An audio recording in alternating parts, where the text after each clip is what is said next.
चिखलीगुट्टा स्पर्धेतील उत्कृष्ट गुट्टेपटू केसरकर यांच्यासोबत आज आहोत. नमस्कार.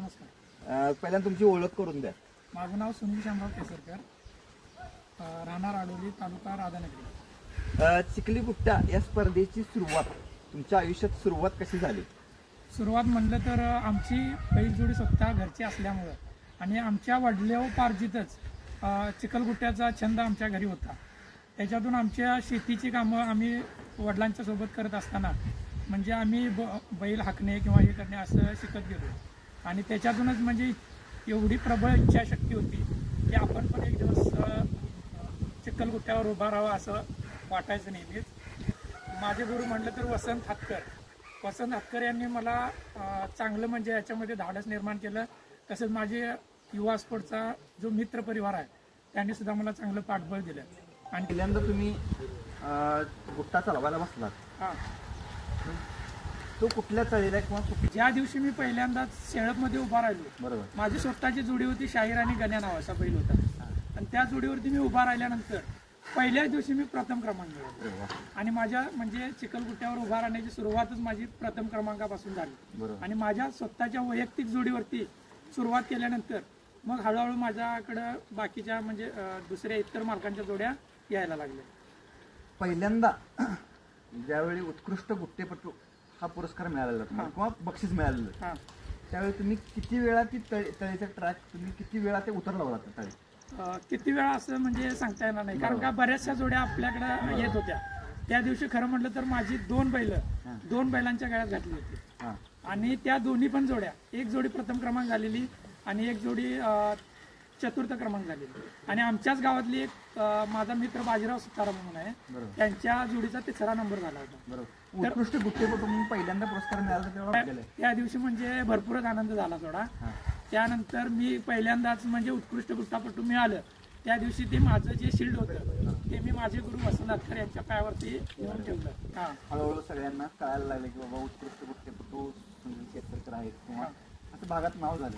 पण नाव व्हायच्या आधीचं थोडंसं स्ट्रगल तो पण थोडंसं सांगितलं तर बरं. नाव व्हायच्या अगोदर म्हटलं तर माझी स्वतःची जोडी असल्यामुळं मी आमच्या स्वतःच्या आडोलीच्या मैदानावरती म्हणजे होम ग्राउंडवर आम्ही प्रॅक्टिस करत होतो. बरोबर. त्याच्यानंतर वसंत हातकर माझे गुरु आणि आमच्या गावातील युवा स्पोर्टची मुलं मी अगोदर पळवत असल्यामुळं आपली स्वतःची जोडी असते तू पण उभा राहिलास तर बरं होईल असं वाटत होतं. मग वसंत हातकरांनी मला हळूहळू म्हणजे मैदानावरती पब्लिकमध्ये आपल्याला म्हणजे धाडस निर्माण होण्यासाठी आमची जोडी पळवल्यानंतर तिचा नंबर झाल्यानंतर सुद्धा एखादा माग दररोज प्रत्येक मैदानावरती पब्लिक मधून काढून घ्यायत होतं.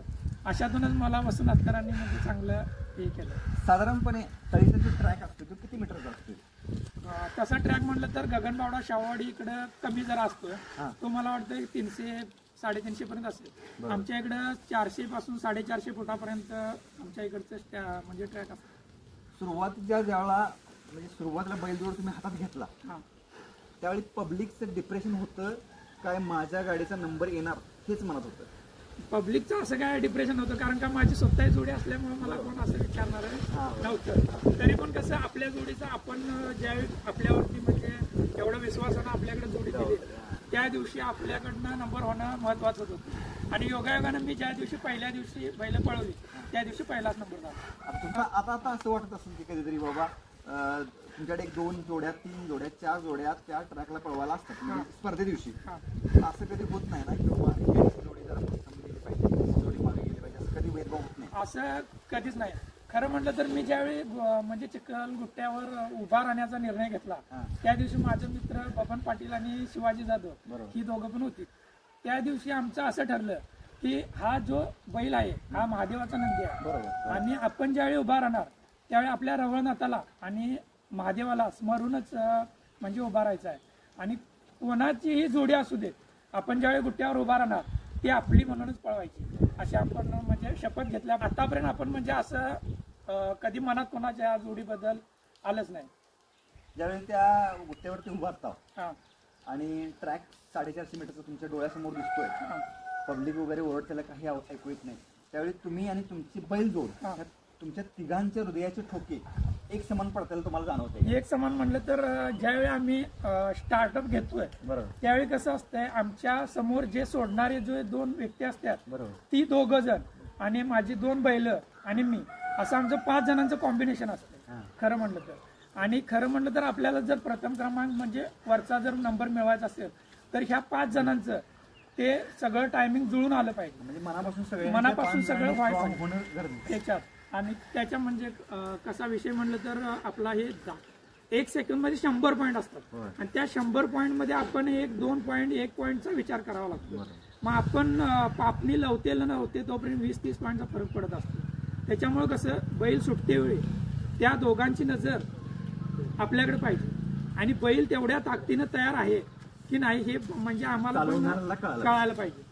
त्यावेळी ज्यावेळी स्टार्टअप जोरात होतोय त्याच्यानंतर आपला बैल काय करतोय किंवा कोणता बैल वाढ लागला, किती जरी चिखल असला काय असलं तरी आपल्या डोळ्यात जातोय चिखल. तर आपण साधारणतः जर असं बाहेर बघितलं तर आपल्या एवढंसं किसपाट जरी गेलं डोळ्यात तरी आपलं कसं म्हणजे बघू शकत नाही आपण. पण गुट्ट्यावरती उभा राहिल्यानंतर कितीही चिखल असू दे त्यावेळी आम्ही म्हणजे डोळे उघडत नसलं तरी ते उघडून बघायचा प्रयत्न करतो म्हणण्यापेक्षा बघतोयच आम्ही. कारण का बघितल्याशिवाय आम्हाला समजू शकत नाही कोणता बैल वाढ आहे किंवा कोणता बैल ट्रॅक सोडायच्या नादात आहे किंवा बैल आपण पुढे जायच्या नादात आहे हे आपल्याला त्याच्याशिवाय कळतच नाही. शेवटची जी एंडिंगची मुवमेंट आहे, दोन्ही हात वर करून गुट्टा खाली पायावर असतो आणि बिंदास तुम्ही असे उभे असता किंवा मी इथे पडून मला दुखापत होईल अशी किंवा भीती किंवा ही गाडी मी नंबरात आणली आहे ह्या विजयाचा आनंद साजरा करण्यासाठी हात उंचावता का? खरं सांगायचं म्हणलं तर प्रत्येक जण असं हात म्हणजे उंचावून म्हणजे असं हे करणं एवढं पण म्हणजे तितकं सोपं नाही आहे. बरोबर. कारण का त्याच्यावरती एवढा बॅलन्स आपल्याला 2 पायावरती करायचा असतो आणि पडून इजा पण होऊ शकते. हा इजा पण होऊ शकते. पण कसा विषय आहे, ज्यावेळी आपली जोडी पळत असते जोमानं पळते आपल्याला माहित आहे आपली जोडी एवढ्या ताकदीने पळालेली आहे की आपली जोडी आता प्रथम क्रमांकाच्या दिशेने चाललेलीच आहे म्हणजे झालेलाच आहे असं आपल्याला ज्यावेळी वाटतंय त्यावेळी म्हणजे जेवढा रनअप वाढतोय बैलांचा त्यावेळी कसं आपल्याला पण तेवढा हुरूप येत असतो. आणि प्रत्येक जण म्हणजे असं उभं राहणं किंवा असं करत नाही. मी आता परवा शाहूवाडीमध्ये जे मैदान झालं आबासाहेब पाटलांचं शाहूवाडी इथं सशेगावला जे मैदान झालं त्या मैदानाला आम्ही सोन्या 78 आणि परशा घेऊन गेलो होतो. त्या दिवशी कसं झालं तिकडं बैल फिरून सोडायची पद्धत होती. आमचा बैल काय फिरून सुटला नाही पण आम्ही आमची एक ट्रायल म्हणून बैल सोडली. त्यावेळी एवढ्या जोरात बैल आमची पळाली की मला पण माझ्या भावना आवरता आल्या नाहीत आणि मी म्हणजे आनंद एवढा उफाळून आला की मला वाटलं की आपण पण याच्यावरती काहीतरी स्टंट करावा असं म्हणून. आणि म्हणून मी जाऊन म्हणजे दोन्ही हात वरती. पब्लिकला सगळ्या पब्लिकला खूप आवडणारी ती मुवमेंट आहे कारण की इंस्टावर एवढी गाजली ती खतरनाक. पहिल्यांदा जेव्हा उत्कृष्ट गुट्टेपटूचा पुरस्कार मिळाला त्यावेळेला किती रुपयाची बक्षीस होतं? त्यावेळी मला मानधन म्हणजे 1000 रुपयांचा उत्कृष्ट गुट्टेपटू म्हणून पाकिट दिलं होतं आणि त्याच्यानंतर एक ट्रॉफी होती त्याच्याबरोबर. तो आनंद म्हटलं तर म्हणजे आयुष्यात पहिल्यांदाच म्हणजे आपल्याकडून पण उत्कृष्ट गुट्टापटूचं काम निभावून नेलं आपण. आणि त्या दिवशी माझं गुरु वसंत आतकर स्वतः हजर होतं त्याच्यामुळे जरा बरंच वाटलं. सुनील केसरकर उत्कृष्ट गुट्टेपटू आहेतच शिवाय त्यांचं खाजगी आयुष्य काय चाललंय? असं खाजगी आयुष्याबद्दल सांगायचं म्हणलं तर मी रवनाथ दूध संस्थेत सचिव म्हणून काम करतोय आणि प्लस म्हणजे मी दूध व्यवसाय पण करतोय. त्याचबरोबर शेती जोडधंदा म्हणून करतो. 10 वर्षाच्या प्रवासात एखादं मोठं मैदान मानलेलं असं आयुष्यभर घटना लक्षात राहिला असं तुला प्रसंग?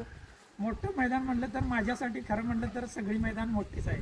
आता म्हणजे बक्षीस मोठं असलं म्हणजे मैदान मोठं असं म्हणणं पण चुकीचं आहे. कारण तिथे खूप साऱ्या बैलजोड्या आल्यात आणि मी त्यात नंबर मारलाय असं एखादं आठवणीत राहणारं म्हणलं तर आता परवाच सांगावमध्ये पण झालेलं मैदान मोठंच होतं. तिथं पण उत्कृष्ट गुट्टापटू म्हणून मला मानाचं टायटनचं घड्याळ पण मिळालेलं आहे. आता येणारी पुढची स्पर्धा त्यासाठी काय प्रयत्न चालू आहेत का? प्रयत्न म्हणजे आता प्रॅक्टिस तर चालूच राहते. पावसाळा आला की प्रॅक्टिसला म्हणजे हे नसते, प्रॅक्टिस चालूच आहे.